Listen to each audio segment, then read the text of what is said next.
Hello, Ram Ram ji. मैं तुषार पुंडीर स्वागत करता हूं आप सभी का आपके अपने यूट्यूब चैनल पर। आशा करता हूं आप सभी लोग स्वस्थ होंगे, मस्त होंगे और अपने अपने ही पढ़ाई में बहुत ही ज़्यादा व्यस्त होंगे। और आज का जो मैं टॉपिक लेकर आया हूं आप सभी के लिए वो है राज्यपाल, गवर्नर, राज्य की कार्यपालिका। तो ठीक है, शुरुआत करते हैं। देखिए, सभी चीज़ें जो हैं बोर्ड पर लिख के बताई नहीं जाएगी। कुछ चीज़ें मैं आपको वैसे ही ओरली बताऊंगा और कुछ चीज़ें जो होंगी मैं बोर्ड पर भी लिखूंगा। तो ठीक है, शुरू करते हैं। देखिए, भारत के संविधान में राज्यों में सरकार की जो परिकल्पना की गई है वह वैसे ही की गई है जैसे कि हमारे केंद्र सरकार में होती है। संविधान के छठे भाग में जो हमारे राज्य में सरकार है उसकी व्यवस्था की गई है। इसलिए संविधान के छठे भाग को राज्य का संविधान भी कहा जाता है। क्या कहा जाता है? जो हमारा संविधान का भाग 6 है इसको राज्य का संविधान भी कहा जाता है। संविधान के छठे भाग में अनुच्छेद आर्टिकल 153 से 167 तक राज्य की कार्यपालिका के बारे में बताया गया है। और राज्य की कार्यपालिका में कौन कौन शामिल होते हैं? हमारे राज्यपाल जी होते हैं, हमारे मुख्यमंत्री जी हैं, मंत्रिपरिषद है और राज्य के ही महाधिवक्ता इसमें शामिल होते हैं। ठीक है, आगे चलते हैं। इतना आशा करता हूं आप सभी को समझ में आया होगा। जैसे कि हम जानते हैं जो राज्यपाल जी हैं, राज्यपाल जी हमारे कार्यकारी प्रमुख यानी कि संवैधानिक प्रमुख होते हैं। क्या होते हैं? कार्यकारी प्रमुख या हमारे संवैधानिक प्रमुख होते हैं। और जो हमारे राज्यपाल होते हैं ये केंद्र सरकार के प्रतिनिधि के रूप में भी कार्य करते हैं।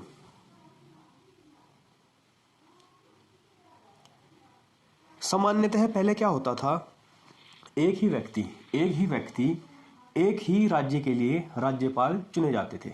मैं थोड़ा नियुक्ति के बारे में बता रहा हूं आपको बात कि नियुक्ति कैसे होती है। पहले क्या होता था, एक ही राज्य के लिए एक राज्यपाल नियुक्त किए जाते थे। लेकिन जब से 7वां संविधान संशोधन हुआ है 1956 में, इसमें क्या व्यवस्था कर दी गई है कि एक व्यक्ति 2 या 2 से अधिक राज्यों के लिए राज्यपाल चुने जा सकते हैं। तो जो हमारे राज्यपाल जी की नियुक्ति होती है वो कैसे होगी? क्या उसको राज्यपाल जी की राष्ट्रपति नियुक्त करेगा, मुख्यमंत्री नियुक्त करेगा, प्रधानमंत्री नियुक्त करेंगे, राज्य सरकार नियुक्त करेगी या फिर हमारी केंद्र सरकार उनको नियुक्त करती है? या इनका चुनाव होता है, सीधी जनता चुनती है? या जैसे राष्ट्रपति जी का चुनाव होता है अप्रत्यक्ष तरीके से, जनता उसमें भाग नहीं लेती है, उस तरह से हमारे राज्यपाल जी को चुना जाता है? तो कैसे चुना जाता है उससे रिलेटेड हम बात करेंगे। देखिए, जो हमारे राज्यपाल जी हैं, अभी मैं हेडिंग लिख देता हूं, रुकिए जरा आप।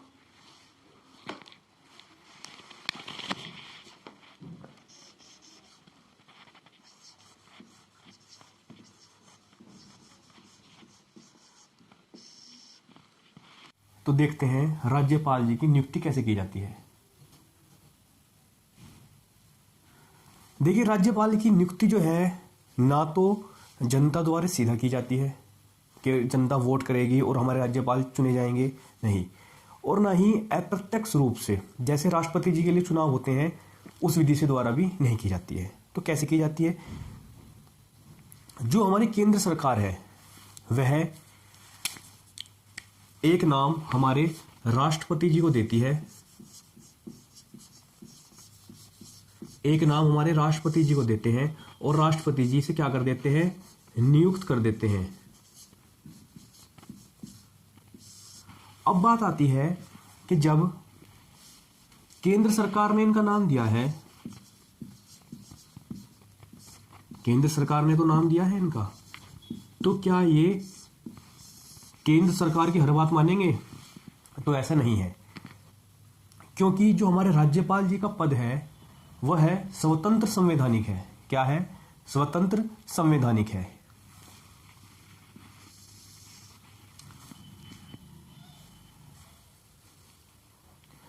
अच्छा, एक बार बात आई थी ऐसी कि इनका जो ये वयस्क मताधिकार के तरह राज्यपाल के सीधे निर्वाचन क्यों नहीं होते हैं, तो इसके लिए बहुत सी बातें कही गई थी जो मैं आपको बताता हूं। अगर राज्यपाल जी का सीधा चुनाव हो जाए, अगर सीधा चुनाव हो रहा है तो ये क्या होगा, जो राज्य में स्थापित संसदीय व्यवस्था है उसके प्रतिकूल साबित होगा। यह हो सकता है, क्या हो सकता है, जो हमारे राज्य में स्थापित संसदीय व्यवस्था है उसके प्रतिकूल इसका असर हो सकता है। यदि राज्यपाल जी का सीधा निर्वाचन हो जाए तो यह मुख्यमंत्री और राज्यपाल दोनों के बीच में संघर्ष की स्थिति उत्पन्न कर सकता है। जैसे हमें पता है हमारे राज्यपाल जी संवैधानिक प्रमुख हैं। क्या है? संवैधानिक प्रमुख हैं। इसलिए इनके निर्वाचन के लिए चुनाव की जटिल प्रक्रिया, ये जो जटिल व्यवस्था है और भारी धन खर्च करने का कोई अर्थ नहीं बनता है। देखिए, यदि कोई एक निर्वाचित राज्यपाल है तो किसी न किसी दल से वो जुड़ा होगा। अगर वो दल से जुड़ा है, जैसे बन गया हो, तो वो उस पार्टी के ही क्या करेगा भाई, उस पार्टी की ही ज़्यादा बातें रखेगा। ठीक है ना? तो ऐसा नहीं होना चाहिए, वो किसी भी दल का नहीं होना चाहिए, ताकि वह निस्वार्थ अपना जो पद है उस पे बना रहे। ये बात समझ गए आप? तो जैसे कि हम जानते हैं जो हमारा अमेरिकी मॉडल है,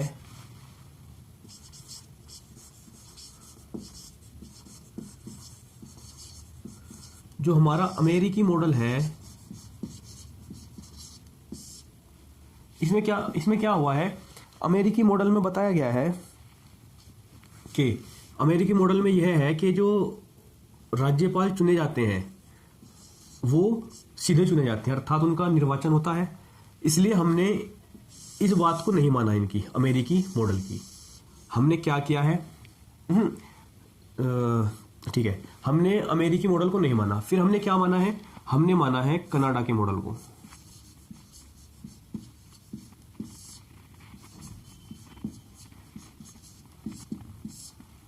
हमारे राज्यपाल जी का जो निर्वाचन वाला सिस्टम है ये किस पर वो है, ये है हमारा कनाडा के मॉडल पर, क्योंकि हमारे राज्यपाल का चुनाव नहीं होता है। और कनाडा में भी ऐसा ही है कि वहां पर क्या होता है, केंद्र सरकार जो है एक नाम दे देती है और राष्ट्रपति जो है उसे क्या कर देते हैं, नियुक्त कर देते हैं, उसकी नियुक्ति कर देते हैं। आशा करता हूं आप सबको इतना समझ में आया होगा। देखिए आगे चलते हैं। आर्टिकल 153 हमें क्या बताता है, राज्यों के राज्यपाल के बारे में हमें बताता है। आर्टिकल 153, राज्यपाल कौन होता है, राज्यपाल राज्य का प्रथम नागरिक होता है। जैसे भारत का प्रथम नागरिक राष्ट्रपति जी होते हैं, उसी तरह राज्य के प्रथम नागरिक जो है हमारे राज्यपाल जी होते हैं। राज्य की जो कार्यपालिका है उसके जो औपचारिक प्रमुख होते हैं हमारे राज्यपाल जी होते हैं। और शक्तियों का प्रयोग, राज्यपाल जो है अपनी शक्तियों का प्रयोग मंत्रिपरिषद की सहायता से करते हैं। राज्य की जो मंत्रिपरिषद होती है, राज्य की जो मंत्रिपरिषद होती है वो विधानसभा के प्रति उत्तरदायी होती है। क्या होती है, विधानसभा के प्रति उत्तरदायी होती है। और हमारे मंत्रिपरिषद का जो अध्यक्ष होता है वे हमारे चीफ मिनिस्टर होते हैं, मुख्यमंत्री होते हैं। और राज्य की कार्यपालिका शक्ति जो है, राज्य की कार्यपालिका शक्ति जो है वह हमारे राज्यपाल में ही निहित होती है। क्या होती है, हमारे राज्यपाल में निहित होती है। देखिए दोस्तों, अब मैं थोड़ा आर्टिकल दोबारा से आपको एक बार रिपीट कर देता हूँ। 153 में हमने आपको बताया है कि राज्यों के राज्यपाल होते हैं। राज्यपाल जो है हमारे भारत का प्रथम नागरिक होता है और ये संवैधानिक प्रमुख भी होता है। आर्टिकल 154 क्या कहता है, राज्य की कार्यपालिका शक्ति जो है हमारे राज्यपाल में निहित होती है। राज्य की जो कार्यपालिका शक्ति होती है हमारे राज्यपाल में निहित होती है। 155 क्या कहता है? राज्यपाल की नियुक्ति। मैंने आपको बताया है राज्यपाल की नियुक्ति के लिए ना तो इनका कोई सीधा चुनाव होता है, ना प्रत्यक्ष ना अप्रत्यक्ष तरीके से चुने जाते हैं, क्योंकि मैंने उसकी कुछ आपको खामियां बताई थी कि अगर हम सीधा निर्वाचन करते हैं हमारे राज्यपाल जी का, तो जो हमारे राज्यों में स्थापित संसदीय व्यवस्था के प्रतिकूल होगा। इससे हमारे राज्यपाल और हमारे जो मुख्यमंत्री हैं इनके बीच में संघर्ष की स्थिति उत्पन्न हो सकती है। मुख्यतः ये जो है संवैधानिक प्रमुख होते हैं, इसलिए इनके चुनाव की जो जटिल व्यवस्था है और भारी धन खर्च करने का कोई अर्थ नहीं बनता है। मैंने ये बताया था आपको कि किसी न किसी एक निर्वाचित राज्यपाल किसी न किसी दल का होगा जो स्वतंत्र या निस्वार्थ रूप से अपने पद पर कार्य नहीं कर पाएगा, इसलिए इसकी ये कुछ खामियां थी नियुक्तियां की। तो अगर हम बात करते हैं नियुक्ति कैसे की जाती है, तो हमारे जो केंद्र सरकार है वह कोई एक नाम चुनकर किसको दे देती है? हमारे राष्ट्रपति जी को देती है, और राष्ट्रपति जी इनकी क्या कर देते हैं? नियुक्ति कर देते हैं। तो राज्यपाल की नियुक्ति कौन करते हैं? हमारे राष्ट्रपति जी करते हैं। कौन करते हैं? हमारे राष्ट्रपति जी करते हैं। एक बात और बताई थी मैंने आपको, पहले राज्यों के जो राज्यपाल थे एक ही राज्य के लिए बनाए जाते थे, लेकिन जब 7वां संविधान संशोधन हुआ 1956 में, उसके तहत ये 2 या 2 से अधिक राज्यों के भी राज्यपाल बनाया जा सकता है एक ही व्यक्ति को। आर्टिकल 156 देखते हैं। तो कार्यकाल की बात करते हैं तो इनका 5 वर्ष का होता है, 5 वर्ष का होता है। और दूसरे और दूसरे कार्यकाल के लिए भी इनको नियुक्त किया जा सकता है हमारे राज्यपाल जी को। अब देखिए 157 क्या कहता है? नियुक्त होने के लिए अर्हताएं क्या क्या है इनकी, अर्हताएं या योग्यताएं क्या क्या है। देखिए सबसे पहले जो है जिस व्यक्ति को नियुक्त होना है वो 35 वर्ष का हो चुका हो। ठीक है सर, वो 35 वर्ष का हो चुका हो, भारत का नागरिक हो, और ऐसा नहीं बताया गया है कि वो बचपन मतलब जन्म ही उसका भारत में हुआ हो, वो बाद में भी भारत की नागरिकता ले अगर भारत का नागरिक बन जाएगा और क्या कर सकता है? राज्यपाल के लिए नियुक्त हो सकता है। भारत का नागरिक हो, 2 हो गया ना, एक ये। तीसरा है किसी भी दल से जुड़ा ना हो, किसी भी पार्टी से जुड़ा ना हो, ना तो वह संसद का सदस्य होना चाहिए, और ना ही वह विधानमंडल का सदस्य होना चाहिए, ना तो वह संसद का सदस्य होना चाहिए और ना ही वह विधानमंडल का सदस्य होना चाहिए। यदि कोई ऐसा व्यक्ति जो इनका सदस्य है और केंद्र सरकार ने उसका नाम दे दिया हमारे राष्ट्रपति जी को, और वो क्या हो जाता है? नियुक्त किया जाता है, तो उसे उस स्थिति से ही इसकी जो क्या होती है इसमें इसका जो पद होगा इसमें वो उसको क्या करना पड़ेगा? त्यागना पड़ेगा उसी तिथि से जिस दिन इसकी नियुक्ति की जा रही है। लाभ के पद पर ना हो, है ना, कोई मतलब सरकारी नौकरी ना करता हो वैसे,